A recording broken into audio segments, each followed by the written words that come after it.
Hey everybody, it's Dr. Martin Gano again today. Today what I wanted to do is go over a little bit of an update since the last time I posted. Last week I posted about, we got some new numbers about the virulence and the mortality rates and how there were way more people that have been in contact with the disease who have built up their own antibodies. So the mortality rate was actually way lower, which was awesome news. Even in New York, Governor Cuomo said it was something like 0.5%, way less than we expected. So that was really awesome news last week.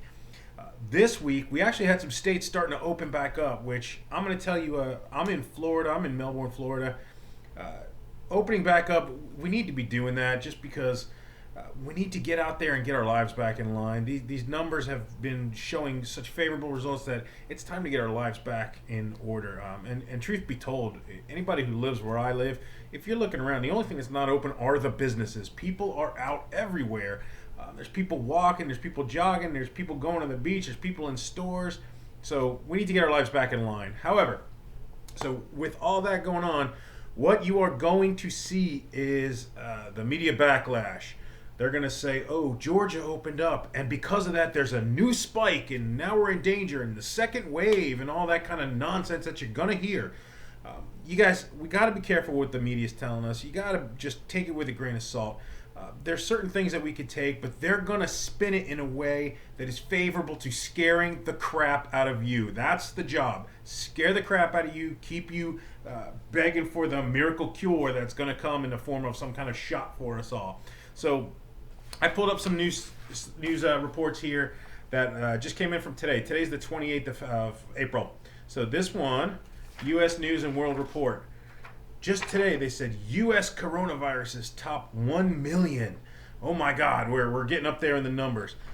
What they're saying is we topped 1 million. That's 1 million people have tested positive for antibodies. And remember what we talked about before? Testing positive for antibodies means you've been exposed, means your body has built up an immune response. Ultimately, that's a good thing. That's what we want. We want all 300 million Americans having positive antibodies, meaning we have built up immunity. But that being said, that's another story.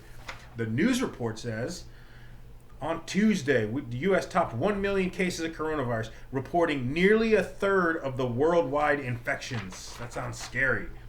U.S. reports more than 4 times more infections than the country with the second most cases, Spain, and Italy follows. The highest death count is also claimed by the United States. As states in the United States eye reopening, numbers are expected to keep rising. So again, as we reopen, media's going to be like, we're opening up, more cases are rising, it's going to get worse. Scare. That's what they're going to do. So we're going to go through some of those numbers. This one was from CNN Health. U.S. coronavirus cases surpass 1 million as projected deaths could rise in coming weeks. This one was just today. That grim milestone comes after 7 coronavirus models anticipate a rise in cases that will depend on how much contact reductions American practice. So what they're saying is 1 million cases is a grim milestone. We're the only ones to meet that. And the models say it's going to get worse if we don't keep contact reduction. You're going to hear that term now. So it was quarantine, it was stay at home, now it's contact reduction. They have models that say it can slow down if we keep that, and if we don't keep that, it's going to get much worse. The death rate's going to rise. So here's what I did for us.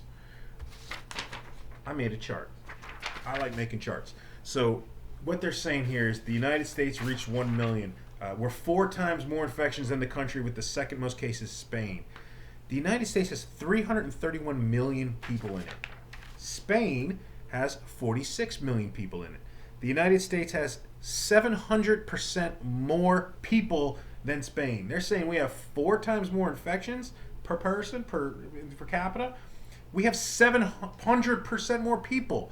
That means we're actually doing less than they're doing. I mean, they got a higher rate than we got. But the way the news will spin it is like, oh, we're doing 4 times higher. Italy follows. Italy, we have on my chart, we've got 500% more people than Italy. So what I did was I took the population for each of these countries, the number of cases in each of these countries, and then you divide that out and you get the percent of the population who has tested positive. United States, 0.29%. Okay, we're 0.29% of our population. Spain, which the report says we have 4 times more infections than the country. Spain has 0.46% of their population has been infected. We're 0.29. They're 0.46. That's almost twice as much. It's like 0.15% higher than us. But the report says we are 4 times more cases. It does. If you do the math, I mean, this is basic stuff. You take the population, you take the number of cases, you divide it out, you get a percent. 0.29. I'm going to tell you that we've got Germany, France, United Kingdom, Italy, Spain, Netherlands, Sweden, Belgium, and Switzerland. All the different numbers. And I'll take a picture of this. I'll post it for you guys here. We took all of them and get the percent of the population. What I did was I took all of those and I averaged it out. So all those different countries across the world, how many cases they have versus their population, you get a percent. The average percent. So if you take all those countries, the average percent of infection amongst the population, 0.29. Guess what? United States, 0.29. We're doing exactly like the rest of the world. There's nothing different than what's going on in this country. You're going to read these news. We passed 1 million people. We got 4 times as many infections. People are dying. It's going to get worse. It's all bullshit. It's not happening. We're all the same. It's the same as it is across the world. And it came up. We were building up an immunity. It's going away. Don't buy into that crap. It's average. We've got 300 million people. We're like Switzerland down here.